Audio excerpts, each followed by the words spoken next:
3월 18일 월요일입니다. 어제 주일은 부활하신 예수 그리스도로 말미암은 기쁨과 즐거움을 만끽하는 주일이었습니다. 주일은 예수님께서 죽음에서 부활하신 날을 기념하면서 부활의 주님으로 말미암은 기쁨과 즐거움을 나누고 함께 기뻐하는 날입니다. 다음 주일 3월 25일은 예수님께서 예루살렘 성에 입성하신 것을 기념하는 종려주일입니다. 그리고 그 다음 주인 3월 31일은 예수님께서 부활하신 것을 기념하는 부활주일입니다. 사순절은 3월 30일 토요일까지입니다. 오늘 말씀은 마가복음 12장 35절에서 44절입니다. 예수께서 성전에서 가르치실 때 이렇게 말씀하셨다. 어찌하여 율법학자들은 그리스도가 다윗의 자손이라고 하느냐? 다윗이 성령의 감동을 받아 친히 이렇게 말하였다. 주님께서 내 주께 말씀하셨다.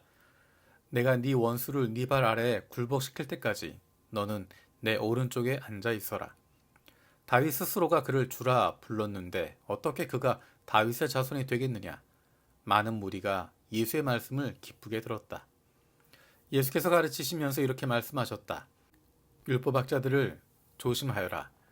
그들은 예복을 입고 다니기를 좋아하고 장터에서 인사받기를 좋아하고 회당에서는 높은 자리에 앉기를 좋아하고 잔치에서는 윗자리에 앉기를 좋아한다. 그들은 과부들의 가산을 삼키고 남에게 보이려고 길게 기도한다. 이런 사람들이야말로 더 엄한 심판을 받을 것이다. 예수께서 헌금함 맞은 쪽에 앉아서 무리가 어떻게 헌금함에 돈을 넣는가를 보고 계셨다. 많이 넣는 부자가 여럿 있었다. 그런데 가난한 과부 한 사람은 와서 렙돈 2닙 곧 한 고드란 틀을 넣었다. 예수께서 제자들을 곁에 불러놓고서 그들에게 말씀하셨다. 내가 진정으로 너희에게 말한다. 헌금함에 돈을 넣은 사람들 가운데 이 가난한 과부가 어느 누구보다도 더 많이 넣었다. 모두 다 넉넉한 데서 얼마씩을 떼어 넣었지만 이 과부는 가난한 가운데서 가진 것 모두 곧 자기 생활비 전부를 털어 넣었다. 아멘. 예수님께서 예루살렘 성에 입성하신 이후에 종교 지도자들과 논쟁하는 장면을 지난주에 나누었습니다. 이번 주에는 예수님께서 붙잡히시는 장면까지 살펴보게 될 것입니다. 그리고 마지막으로 가르치시는 장면들을 보게 됩니다. 예수님께서 오늘 가르치시는 가운데 중심이 되고 있는 율법학자들을 책망하시는 일이 등장하고 있습니다. 율법학자들은 겉으로 보이는 것에만 중심을 가지고 있는 사람들이었습니다. 38절에서 40절에 보면 율법학자들은 겉으로 보이는 예복, 다른 사람들에게 인정받는 것, 남에게 보이는 것, 거기에 마음을 두고 있습니다. 하나님의 마음이 어디에 있는지 거기에는 관심을 두지 않습니다. 율법학자들이 하는 일의 처음 시작은 어떻게 하면 포로에서 돌아온 유대인들이 현실 속에서 율법을 잘 지킬 수 있을까 하는 고민에서 시작되었습니다. 그런데 그것이 이제는 율법의 중심에 있는 하나님의 마음과는 관계없이 겉으로 보이는 것에만 집중하게 됩니다. 규정이 중요해졌고 근거가 중요했고 남들의 평가가 중요하고 그래서 겉으로 보이는 것에 집중하게 됩니다. 그 마음은 어디에 있는지 다른 사람들은 볼 수 없기 때문에 거기에는 관심을 두지 않습니다. 그래서 다른 사람들에게 늘 규정을 강제하고 근거를 이야기하고 행실을 이야기하고 겉으로 보이는 것에만 집중해서 이야기합니다. 그리고 그것을 가지고 자신들은 높이고 다른 사람은 정죄하고 비난하게 됩니다. 하지만 하나님은 사람의 겉모습이 아니라 중심을 보고 계십니다. 그가 율법학자이기 때문에 오케이 되는 것이 아니라 그의 중심에 무엇이 있는지를 중요하게 보고 계십니다.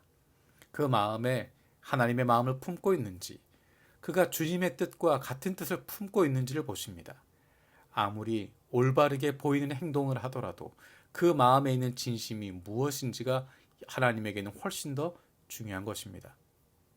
과부의 헌금에서도 마찬가지입니다. 사람들은 겉으로 보이는 헌금 액수에만 관심을 둡니다. 많은 헌금을 하는 것이 잘못되었다고 말씀하시는 것이 아니었습니다. 문제는 그것을 보면서 평가하는 사람들의 시선입니다. 겉으로 보이는 것만 보면서 평가하고 판단하기 때문입니다. 그 사람의 중심에 무엇이 있는지 관심을 두지 않기 때문에 겉모습만 보며 잘못된 판단을 하고 오해를 하게 되고 때로는 스스로 올무에 묶이기도 합니다. 예수님은 우리에게 우리의 중심이 어디에 있는지를 다시 한번 물어보십니다. 나를 바라볼 뿐만 아니라 다른 사람을 바라볼 때도 마찬가지입니다. 다른 사람의 겉모습에만 치중하는 것이 아니라 그 사람의 중심에 무엇이 있는지를 바라볼 수 있어야 됩니다. 그 사람을 인정해 줄 수 있어야 됩니다. 믿어줄 수 있어야 하고 신뢰해 줄 수 있어야 합니다. 왜냐하면 그가 하나님의 형상대로 지음받은 인간이기 때문입니다. 하나님께서는 아무런 자격 없는 우리를 위해서 그 아들 예수 그리스도를 십자가에 내어주시기까지 사랑하셔서 우리를 구원해 주셨습니다. 우리가 열심히 하면 얼마나 열심을 하겠습니까? 우리가 경건하면 얼마나 경건하겠습니까? 사순절 아침마다 아침 묵상을 녹음하고 듣는다고 해서 우리가 얼마나 경건해지겠습니까?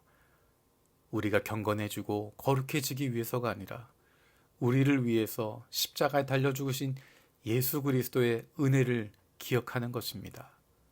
우리를 사랑하셔서 우리를 위해서 자신의 모든 것을 내어주신 사랑하는 외아들을 내어주시기까지 사랑하신 그 하나님의 사랑을 다시 한번 기억하는 것입니다. 우리가 의로워서도 아니고 거룩해서도 아니고 남들보다 더 나은 부분이 있어서가 아니라 하나님의 전적인 은혜로 구원받았음을 다시 한번 기억할 수 있는 사순절이 되기를 원합니다. 살아계신 하나님 감사드립니다. 예수님께서 책망하셨던 율법학자들의 모습에서 우리의 모습을 발견합니다. 겉으로 보이는 것에 치중하는 것이 아니라 중심을 보시는 하나님의 시선을 갖게 하여 주옵소서. 우리를 먼저 사랑하셔서 구원해 주신 하나님의 그 놀라운 사랑을 다시 한번 경험하는 사순절 되게 하여 주옵소서. 감사드리며 예수님의 이름으로 기도드립니다. 아멘.